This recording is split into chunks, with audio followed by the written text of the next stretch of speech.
Hello out there. Today I'm unboxing the Hoohill Pico fountain pen in limited green.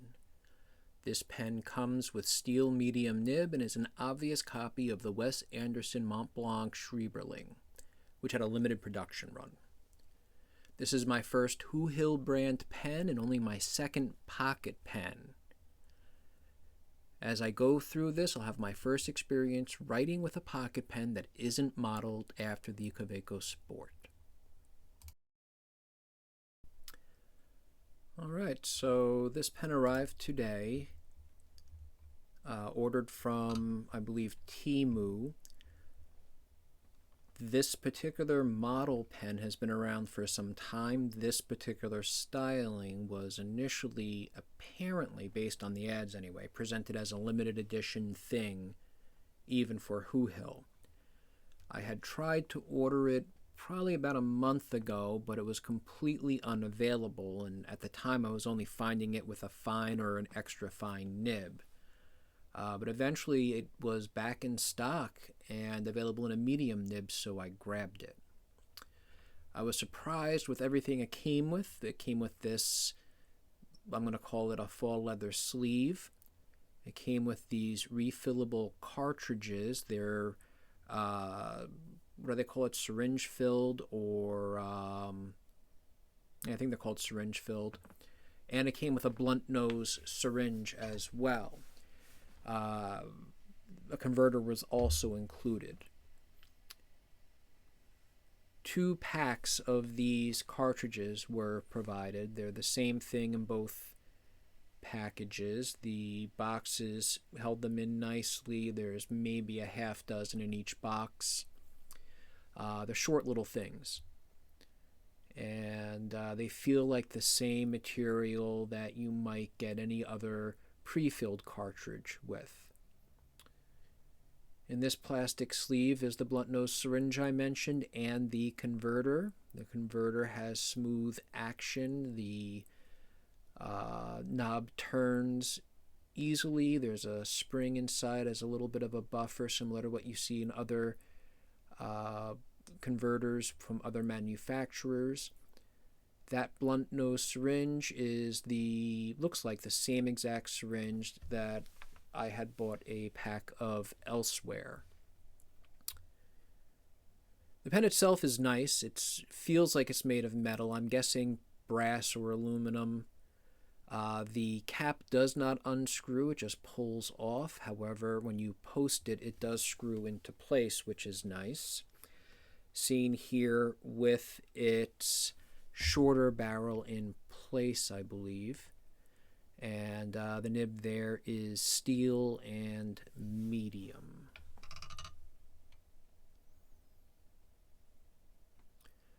Cap easily unscrews. I like the orange on the end. And the nib section unscrews from the barrel, which we will see here in a moment.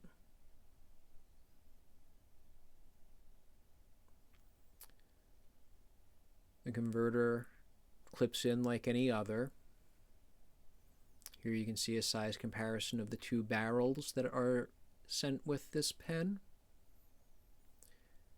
And this is one of the converters and the blunt nose syringe.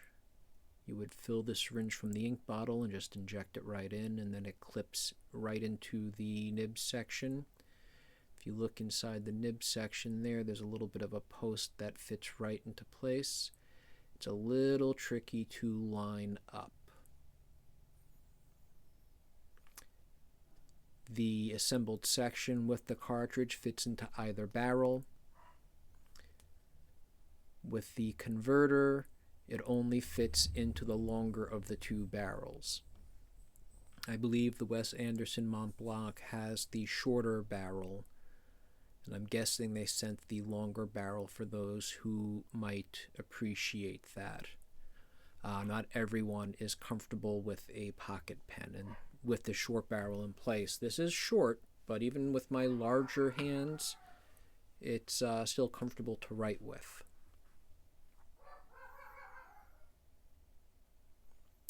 Size comparison.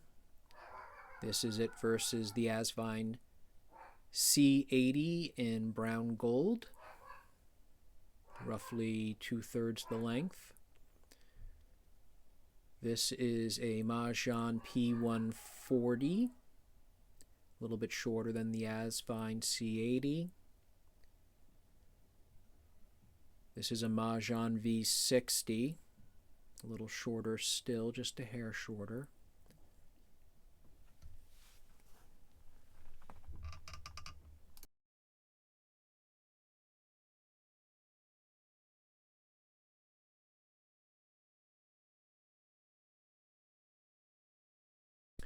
There's approximately an inch difference in the size of the two barrels.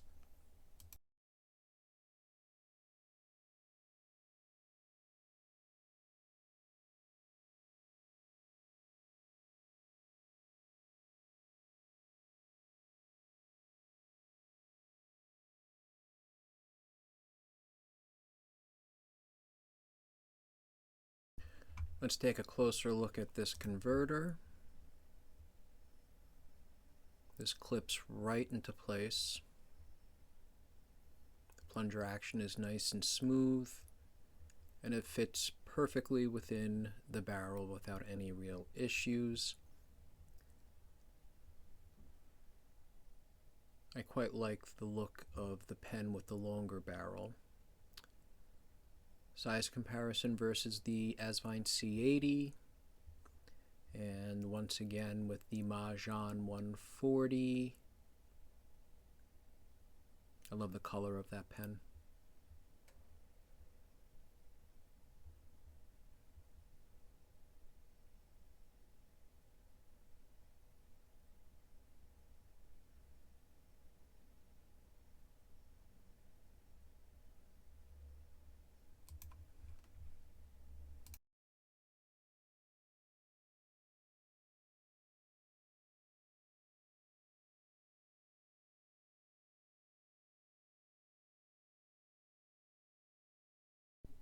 Let's get this pen inked up.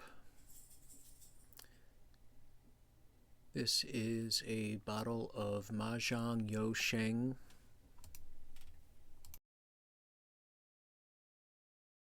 I'm not entirely sure what to call this color. I think it's like a brownish gray.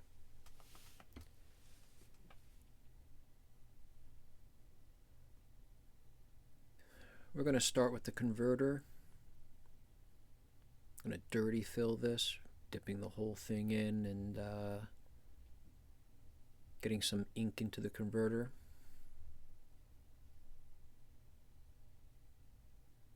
About half full maybe. Get this cleaned up.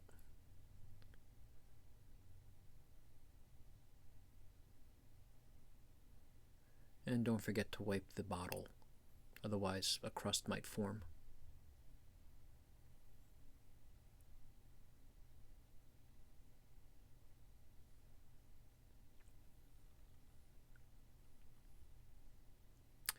Well, how exciting is this? We're about to get a writing sample going.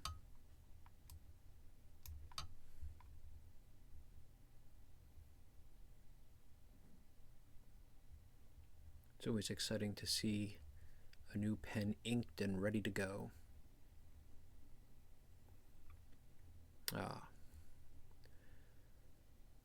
And this is where I get my super fancy discount notebook going.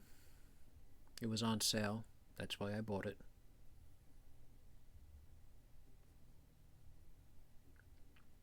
As a note, I actually use these for business purposes, for note-taking, which is why I use these cheap notebooks. I go through a lot of them. It's also what I use my pens for primarily.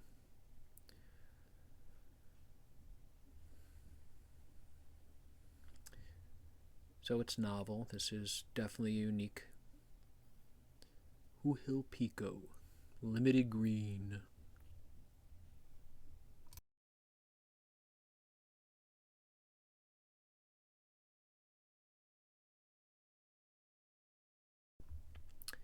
Medium steel nib. I have to wonder how much nicer the Montblanc pen actually is. I believe that also had a steel nib. The steel nib on this is surprisingly good.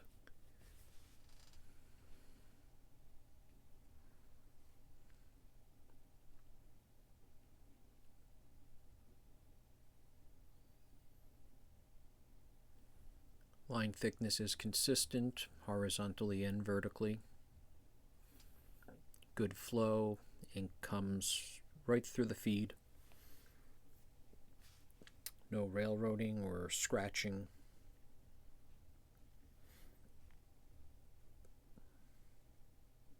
Let's do a quick swatch of this ink.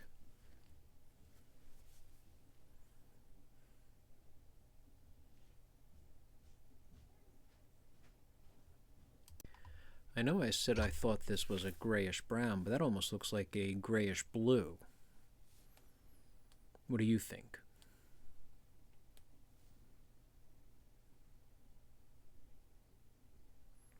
Pizza party? I love the big loops on the P's. Tidal motion.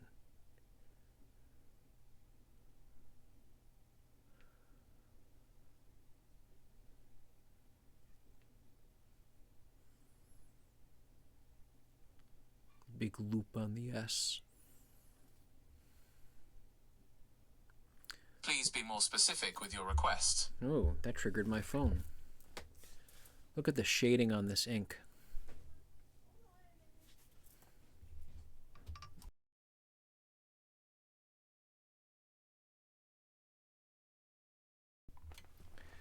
So, when I saw this pen the first time, my initial concern was the small size would make it challenging to hold. I do not have the smallest of hands, so some of the pens that I have purchased over time have been just uncomfortable to hold, and that's something that I've also experienced with my mechanical pencils and other writing implements. But this pen has a nice weight to it. It's surprisingly heavy for its size, but not negatively so. It is maybe about the same weight as that Lamberto 3062 brass pen that you see in the upper right hand corner of the screen. So this pen came about as a result of this Hoohill company apparently copying the Wes Anderson Montblanc. The Wes Anderson Montblanc is called the Shreiberling, which translates to something like the Scribbler. It's a result of Anderson collaborating with Montblanc in some kind of a partnership or other. I don't really know the details of it. But it involved a new ad campaign and a limited edition pen that I think had a limited run of approximately 1,900. I thought it was 1,600, but maybe it was 1,900, almost 2,000 pieces. The pen itself is kind of a modern tribute to the vintage baby pens of the 1910s and 20s. Anderson himself had at some point expressed some kind of appreciation for compact, elegant objects. I'm assuming that might be why this pen, or at least the pen that this is based on, is so physically small. The design features a very distinct retro-style green lacquer finish.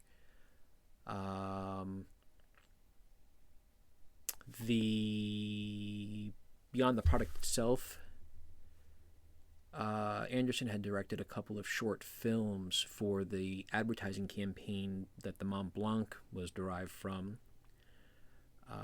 The films starred some frequent collaborators of him, including Rupert Friend and Michael Cera. So it's around this point that I realized I've damaged the barrel of my pen. This did not ship like this. This was a result of, I believe, how I was fitting the barrel, or I should say the cap over the section. There's a bit of a ridge there, which you can kind of see. I'm trying to indicate it with the blunt nose syringe here. I am pretty sure I caused that chip the first time I was fitting the cap to the pen. What a shame, huh?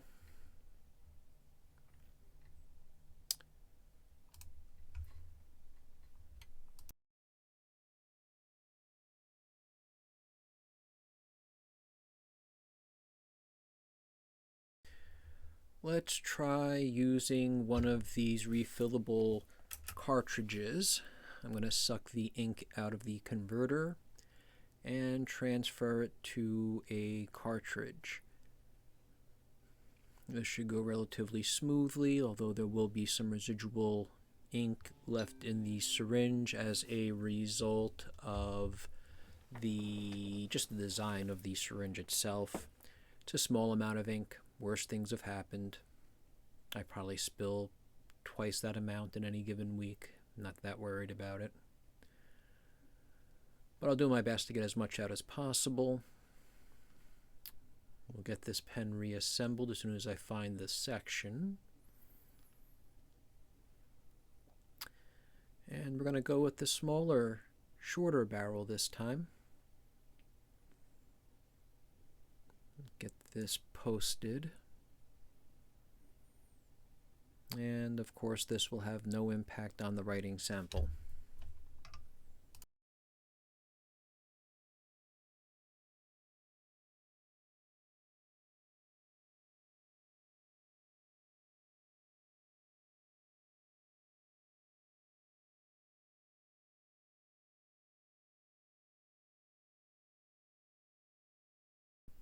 It's surprising just how well this, well, let's be blunt, it's a knockoff, how well this knockoff pen works.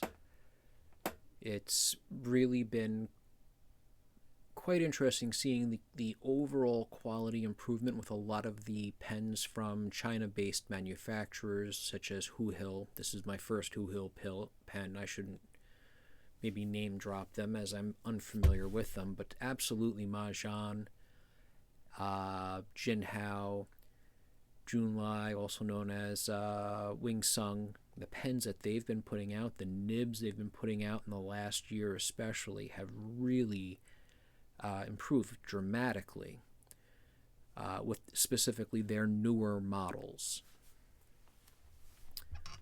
There are certainly plenty of older pens that I would not extend that to include. And that's it. Here it is with the longer barrel.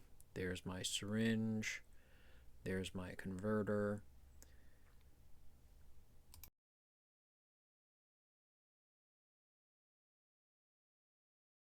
So, final thoughts on this. Do I think this was worth the maybe $29 I paid for it? Absolutely, actually. This is one that I would buy again without even reconsidering it. I like the color, I like the weight, I like the line it drops, the nib that I got. I don't know if this is luck of the draw or what. I'm not familiar with the manufacturer, but this was definitely worth the money. And it is a pen that I will happily use.